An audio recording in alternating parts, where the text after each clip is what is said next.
Okay. The probably biggest news that most people care about.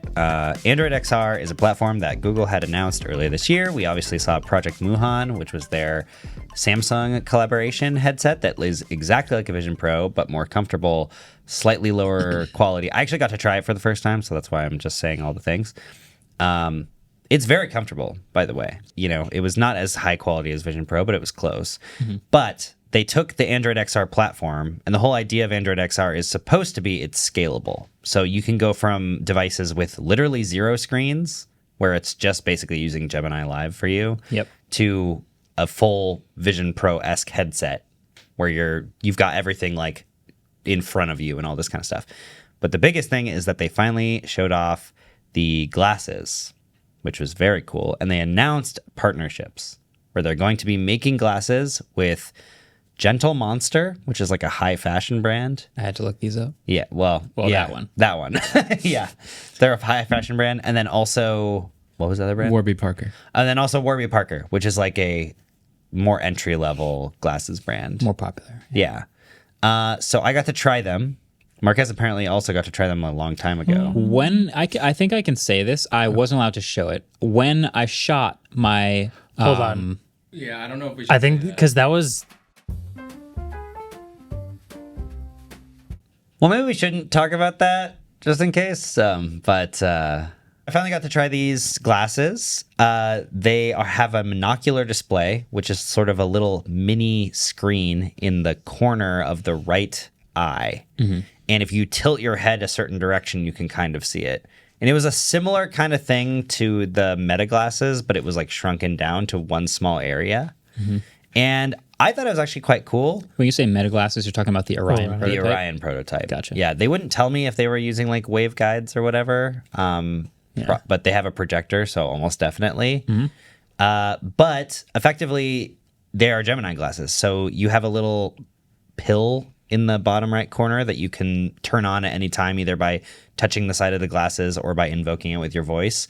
And you can do everything you can do with Gemini Live. So you can look at a thing, you can say, what kind of art is this? Or they had me open a book up to a random page from some random country and be like, can you summarize this page for me? And it would like read me a summary of the page, tell me what I was looking at. I can't read. Other cool features, it has a camera so it can take photos. So you can take a photo, it has a really, really, really low quality Preview. Like preview of it. Yeah. But then you can obviously interact with Gemini that way. But probably the coolest feature was the Maps integration. Fully agreed. It was so cool.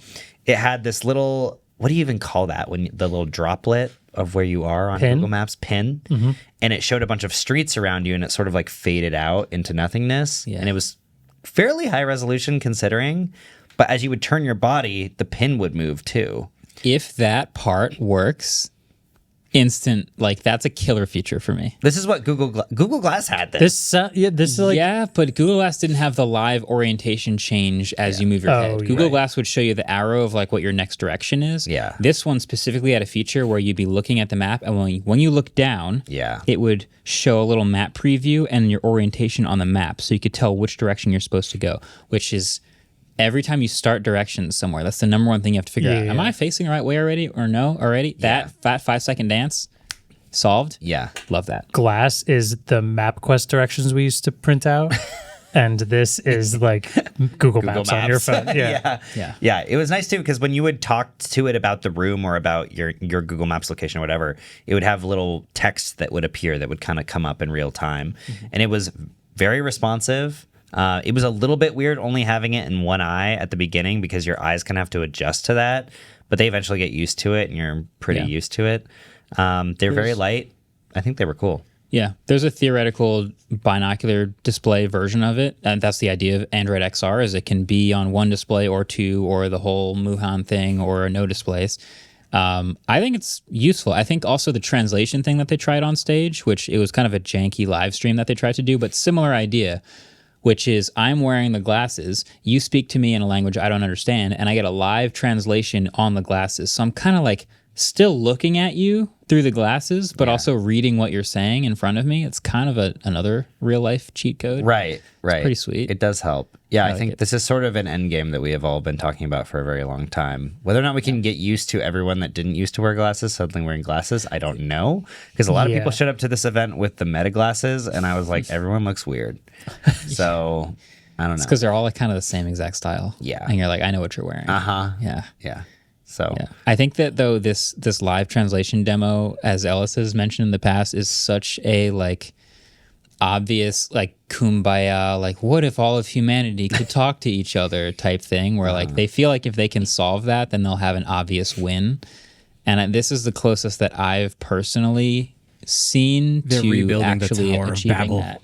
It just seems because what they did on stage was actually two different people who don't speak the same language at all. It was one person speaking Hindi, one person speaking some other language, I don't remember. But then they would speak, and both of them would translate to English, which is cool for the viewer. But the idea is these people ordinarily would never speak to each other, but it was enabled through this cool technology because they both had the glasses on. Yeah. Which, like, we've seen a version of that amazing tech solution moment 1,000 times before. This just happened to be the most convincing one I've seen. yeah. Have you had that problem? No. I don't think it's a common, like, everyday problem that they've solved. I think it's a cool, easy tech demo that it's easy to get behind. Yeah. Which is why they keep trying it. Yeah. One of the most aha moments I ever had about technology was being in Japan for the first time in like 2015, 2016, and being able to translate things via Google Translate and have them read it and understand, talk back into it, and then have it speak out in English. And that was for me like, oh my God, this opens up so many doors. And then this is much quicker, right? Yeah. Yeah. It's just been walking around with Google Lens this whole time, which Yeah. is like, it's useful, but it just gets better. Hey, like once we all can just universally understand each other, we can get to work building a really big tower. Because that worked so well. Space elevator. Yeah.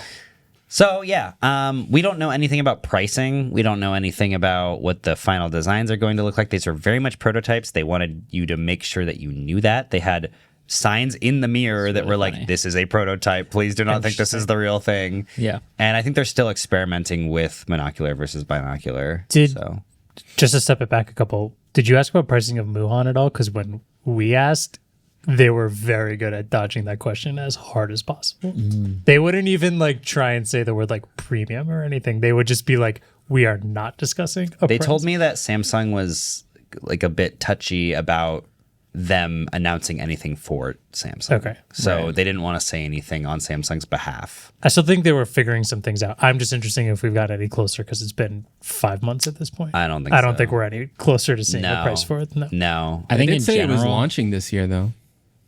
Yeah. I did think that, they did keep saying that, actually. Yeah. I think in general, you can kind of think of it as like a tier system, maybe even similar to what we've been talking about with the iPhone camera, 1 camera, 2 camera, 3 cameras. Yeah. It's kind of just 0 displays is the cheapest version. Full VR headset is the most expensive I don't know version, about that. and the glasses are in between. because you're only taking the screen into effect, but the form factor is so much different where the Muhan has so much more room for internals and stuff. But when Yeah. you have to make a glasses technology that small inside of that, then like that is also a huge price increase. That's fair. I think though they end up throwing a lot more compute and battery and hardware at the VR headset because of all the room, where they're kind of shrinking. Obviously, it takes a lot to develop, but as far as bill of materials, like the goal, I still think is to be able to ship like a cheaper incremental version of the glasses up until the most expensive thing, which is a headset. I think at least that's the vibe I got. yeah. I So, don't know. but we don't know because we don't know any of the prices of anything. I yet think so they far. also look at it sort of like it's more focused on being a platform like Android is, right? Like the reason that they keep showing off other Android phones at these events is that they want you to know Android has so many different form factors. Android is a lot of things. And Android XR, they don't want to be the only ones that are going to build that. They want other people to build it. For too. sure. Yeah. So it's kind of like how Meta wanted to be the platform for the metaverse before, but then that didn't work because the metaverse, nobody cares. So I think everyone's like, XR is the thing. Yeah. But I'm surprised actually that we haven't seen Meta doing much since the Quest 3 came out. Like, there's been no announcements about XR really. Yeah, they definitely. I mean, they showed us the project. What is it called? Orion glasses. I guess Yeah. that's true. But we don't have anything shipping. Yeah. In that form factor. Yeah. So, yeah, I don't know. We'll see when those come out, but they did announce those partnerships, so I imagine there will be devices at some point. Hey, I'm doing a podcast with these two people. How do I get more people to subscribe? That's awesome that you're starting a podcast. To get more subscribers, you could try Episode promoting it 200. on social media and creating some eye-catching visuals. Collaborating with other podcasts or influencers in your niche could also help you reach a wider audience. So you What's see the podcast about? Wait, hold on. You see the shirts that these guys are wearing? Come up with a clever outro based on the shirts that these guys are wearing. Okay, I see the future-focused and disc golf shirts. How about something like, and that's a wrap on this future-focused discussion. We hope you enjoyed our long drive into the world of tomorrow. So that's a wrap on our future-focused discussion. We hope you enjoyed that long drive into tomorrow. What's future focus? Be sure to get subscribed.